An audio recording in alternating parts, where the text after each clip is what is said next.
Hello, and welcome back to another episode of Anything Goes. I'm Jack. And I'm Samuel. And honestly, I'm going to be surprised, Jack. I don't know how we got back to host again for another week, but here we are. Actually, I do know. We asked for you to bear with us tonight. Unfortunately, more than half of our staff has called in sick tonight, so we're kind of running on a bit of a skeleton crew. Again, we just asked that you... No, up a little bit more. Okay, good. So we just asked... Got it? Okay. Hold. Yeah, I think we're good. Cool. Time for an ad read. Discounted tickets are available to currently enrolled NWTC students. There's lots of places to go, like bowling, the Gamblers, Noah's Ark, so check it out. All right, now's the time of the show to plug in your headphones and let the music drown out the deep sorrows that are in your life right now. That's right. It's time for another episode of The Rosetta Tone.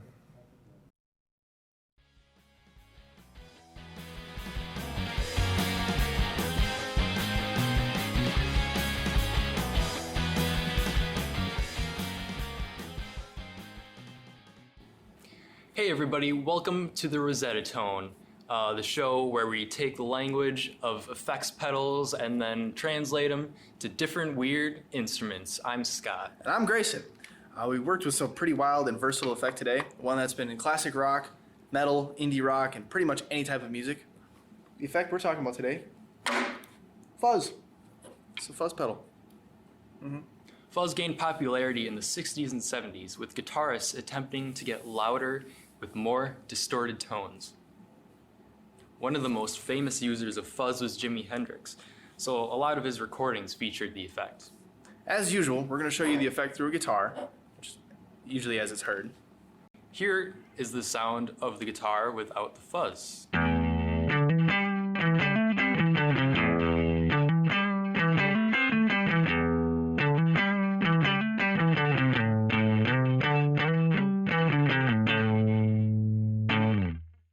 And here's the guitar with the fuzz switched on.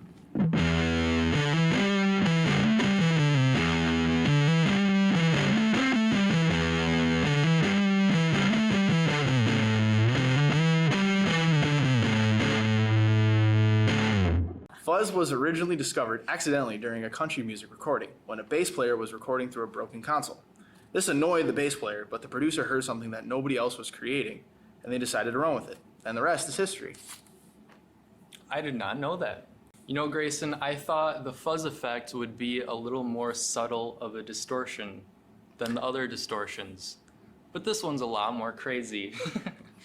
You think of fuzz as like something nice and soft, but not today. So what does the fuzz actually do, Scott?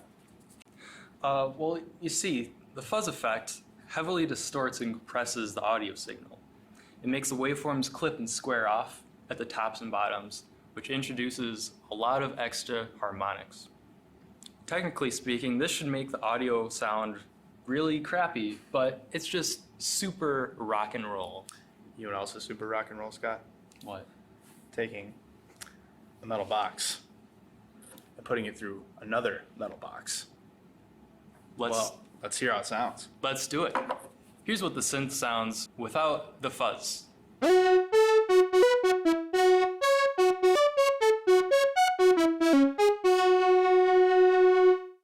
And here's what the synth sounds like with the fuzz.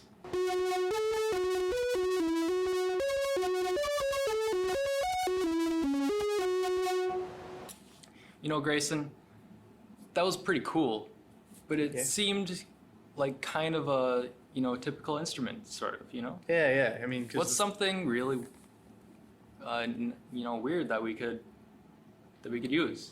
maybe a piano, because the synthesizer's already kind of got that squared off noise as it is, because it's a digital tone. So let's try something like an organic, like real piano. Let's screw it up. Yeah, just make it sound really awful.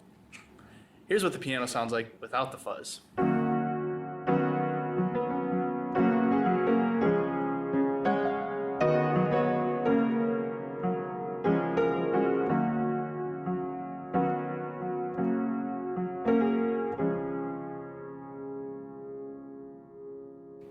Here's the piano with the fuzz switched on.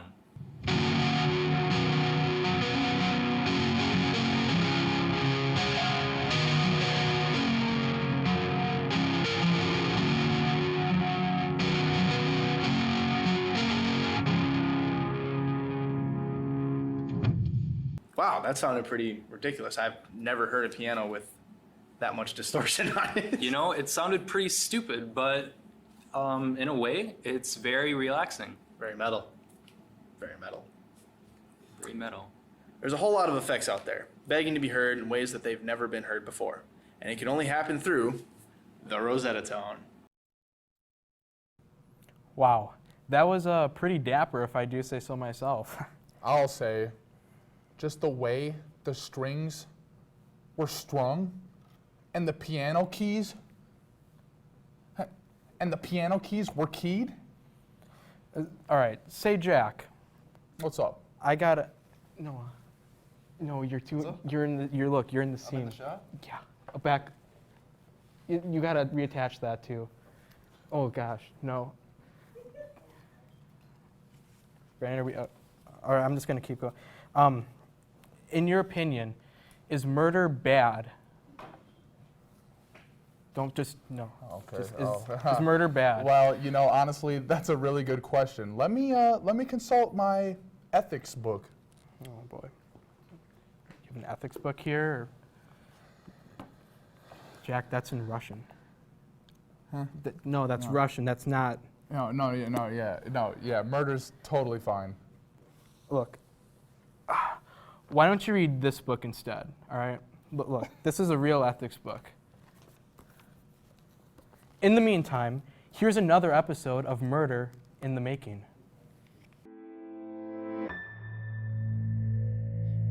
Born in Portland, Texas, Raiden had a very normal childhood as a boy where he was surrounded constantly by family and friends.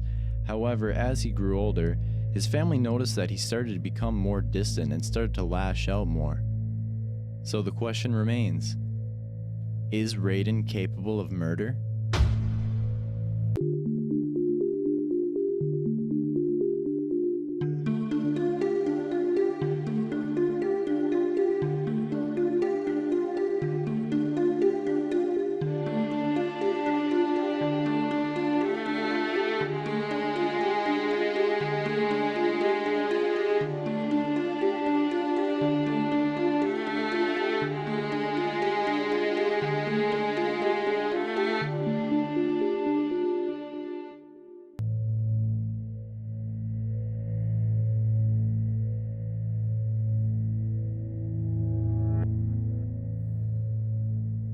Yeah, growing up with Raiden, he was a pretty cool guy. I mean, he was always super nice. He was always very calm. He never, wanted any confrontation or anything. And, well, first, when we were younger, about 8th grade, there was that chicken thing where there was a chicken, we were on a farm. It was his parents' farm, and he saw an injured chicken and he decided to put it out of its misery and snap its neck. Wait, he told you what? No. He's always remembered that story wrong. That is in no way what happened. Not at all. Look, the chicken was injured. What am I supposed to do? Just let it sit there? That would rot the meat. It's lunch, so yes, I killed it. And yeah, it was kind of interesting to see the tensile strength of a chicken neck, but that had nothing to do with it. Yeah, and then that whole incident with Nick, that's why Raiden, had to get up and leave. He had to leave Texas and he had to come to Green Bay because, he got expelled from school after that. And everyone was just afraid of him there. And he just had a really bad rap in Texas, so he had to move from Portland up to Green Bay here, and, we thought it was going well for him here, but I don't know. Of course you brought up the Nick story.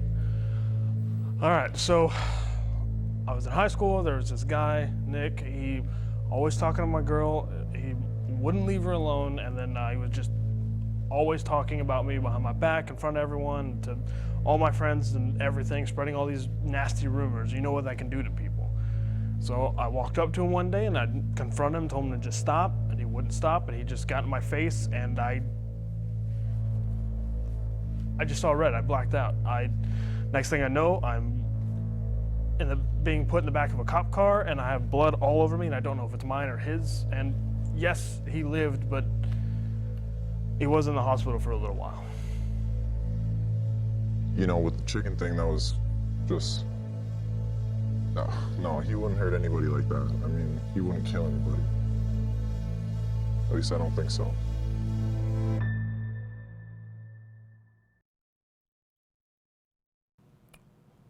You know,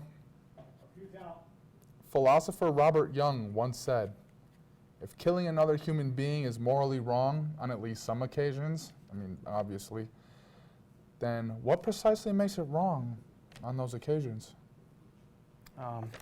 That's my cue to lead us into the live show segment of today's show. No, up. This is last time.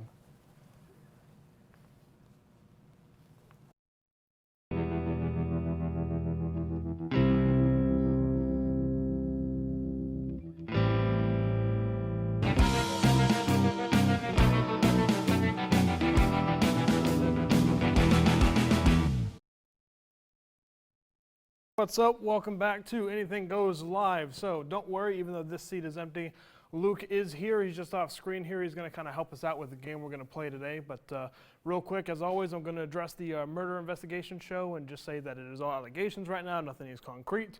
I know they're not really painting me in a good light. And I know that the anchors over in the other studio aren't really helping with that. So as a matter of fact, we're going to go and visit them real quick. So let's go ahead and go. This is a little unorthodox, but we'll just check them out real quick. So let's just... Hey guys, what's up? Looks like you really get your hands full here, but anyway, so Jack, go ahead and give me this. So I got a question. You guys remember all the stuff you were saying about me last week, right? Oh yeah, he's the murderer. yeah, stuff like that. So anyway, Jack, you're gonna go ahead and follow me, and Sam, you're next, What? buddy, so you stay This is here. our- So Jack, come on, Jack, let's go. Come on. Keep moving. Let's go. So go ahead and sit in that seat right over there. Oh man. Thank you. That's a designated hot seat. So welcome, Jack. All right. So, do you know what we're doing today? Man, I hope it has something to do with pies. Nope, not like last week. This week's a little bit different. So, how's your pain threshold? My pain threshold? Yeah. Well, I stubbed my toe last week and I cried for hours, so. Ah, perfect. Okay, so this week we are doing shot caller spelling bee. How's that sound? How does that? I don't think I heard you right. Yeah, no, you did shot caller spelling bee. So anyway, go ahead and lift this up. Not shot. I mean, I guess. All right, gotta. No, we're not going to do the next just because I am still nice, but we're going to put it on just like another watch. We don't want to mess with the mics or if it leaves any marks, we don't want it to look like hickeys or anything like that. So we're just going to go ahead and throw it on your wrist my here. grandma would be upset. Yeah, see, exactly. So we're just going to go ahead and throw it on here. Is that too tight? Oh, you're good. All right, awesome. So go ahead and put mine on. Yes, sir. So the rules are as follows. It's just like a normal spelling bee. There's going to be, but it's going to be like a battle spelling bee. So it'll be a word for Jack, a word for me, a word for Jack, a word for me. We're going to go two each. And then, as you can see here, we have these remotes. There, I have his remote, he has mine. So let's go ahead and test it. Jack, you ready? 1, 2, 3. Yeah. Does that feel good? No? Yeah, great. Okay, all right, go ahead. Okay, all right, I think mine might be turned up a little bit. Let's do that. Let's set them both to 10 because that one was at 4. So there we go. All right, so Luke off camera will read the word off. It'll kind of show it on the screen, but we don't know what they are. So I was going to go ahead and go into it. I'll go first. So Luke, what is my word? Raiden, your first word is government. Government. Okay, awesome. So now there's no tricks in there, right? Just the word government? The word is government. All right. So we can use one time. We can ask for a word to be used in a sentence, or we can get the definition. But I think I'm good on this. So N-im,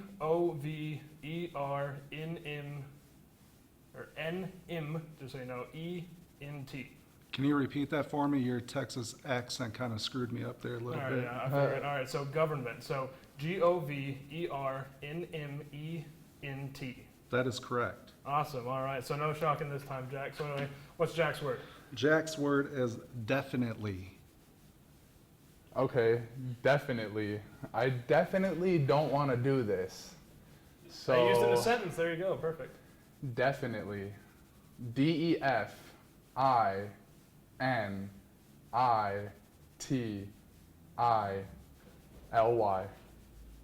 That is not correct. Oh, all right. You ready? Mama! Ooh! You ready? You ready? Like I said, Yeah. this one's at 10. You ready? All right, 1, 2, 3. Ugh.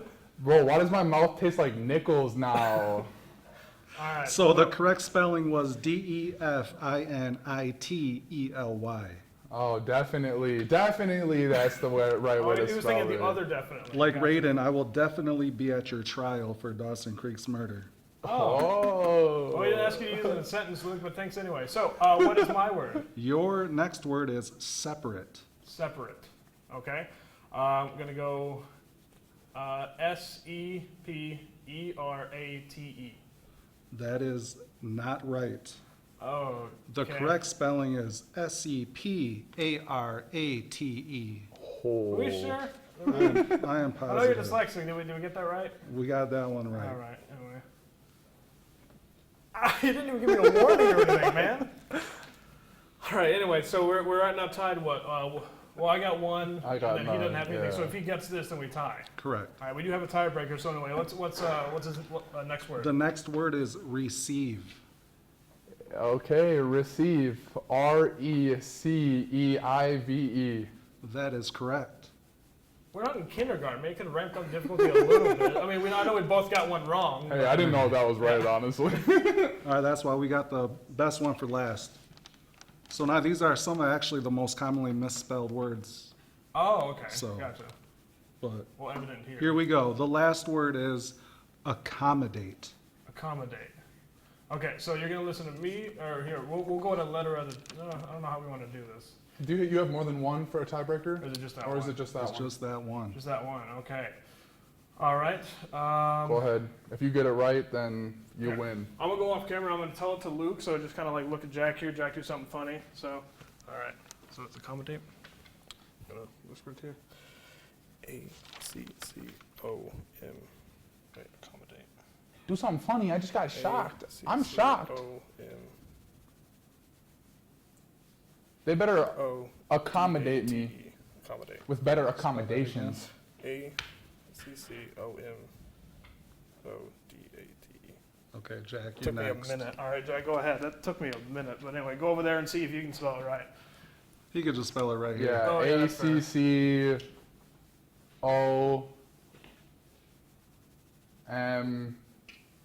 ACCOMATE. All right, you guys both got it wrong. Oh, my, are you kidding me? The correct spelling is ACCOMMODATE. All right, I guys, missed like half the letters. shut this Yeah, down. yeah. This was an Same epic time. failure. Ready here. I'm gonna do it. So then, all right, ready? 1, 2, 3. All right, stop. All right.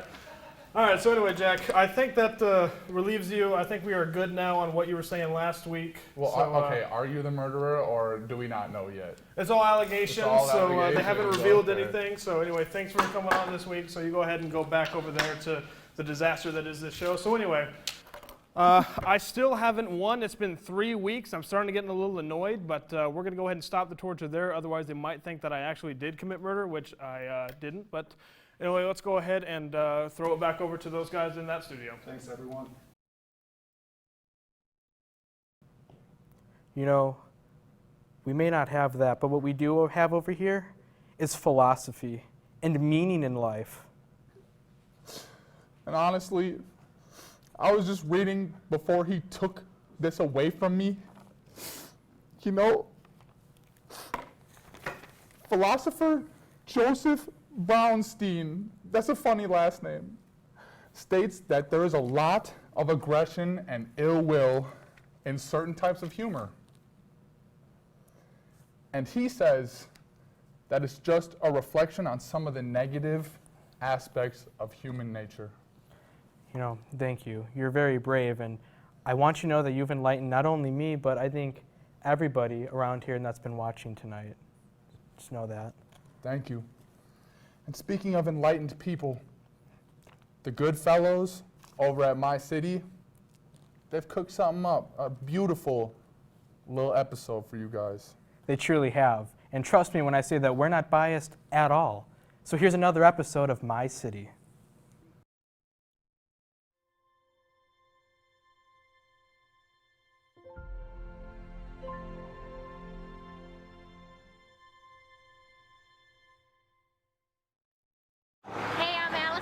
And I'm Jack. And welcome to my city. Join us on an adventure as we take you through a tour of the cities of Northeast Wisconsin in My City. Last week, we explored the city of De Pere. This week, we head up north to Marinette.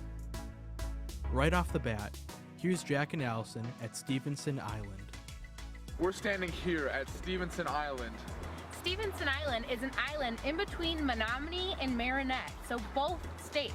This is a gathering place for different festivals, food trucks, and ice fishing throughout the season. This place is named after Isaac Stevenson, a politician and a lumberman at the turn of the 20th century. Marinette is located right on the border between Wisconsin and Michigan, which sits on the Bay of Green Bay. Marinette is a small town of only 10,000 and has its roots in the lumber mill industry. Today, Marinette is known as a maritime city.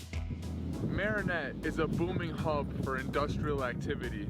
It is the home of Marinette Marine, which makes Navy ships that sail all over our 7 seas for our United States government.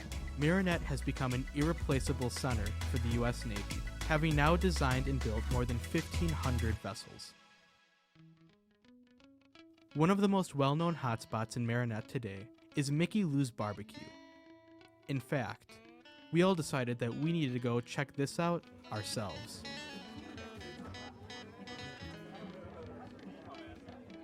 It's a vintage fast food joint which has been serving charcoal grilled burgers, hot dogs, malts, and sundaes since 1942.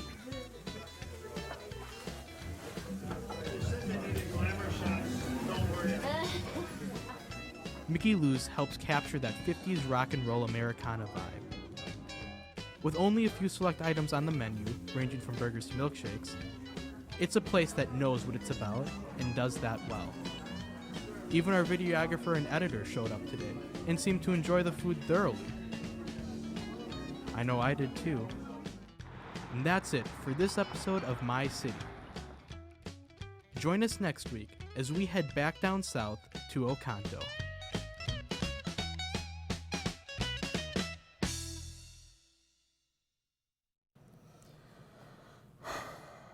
Man, that spelling bee got me feeling some type of way. But Mickey Lou's, on the other hand, Mickey Lou's is to die for. And I think I've died 100 times or so for Mickey Lou's.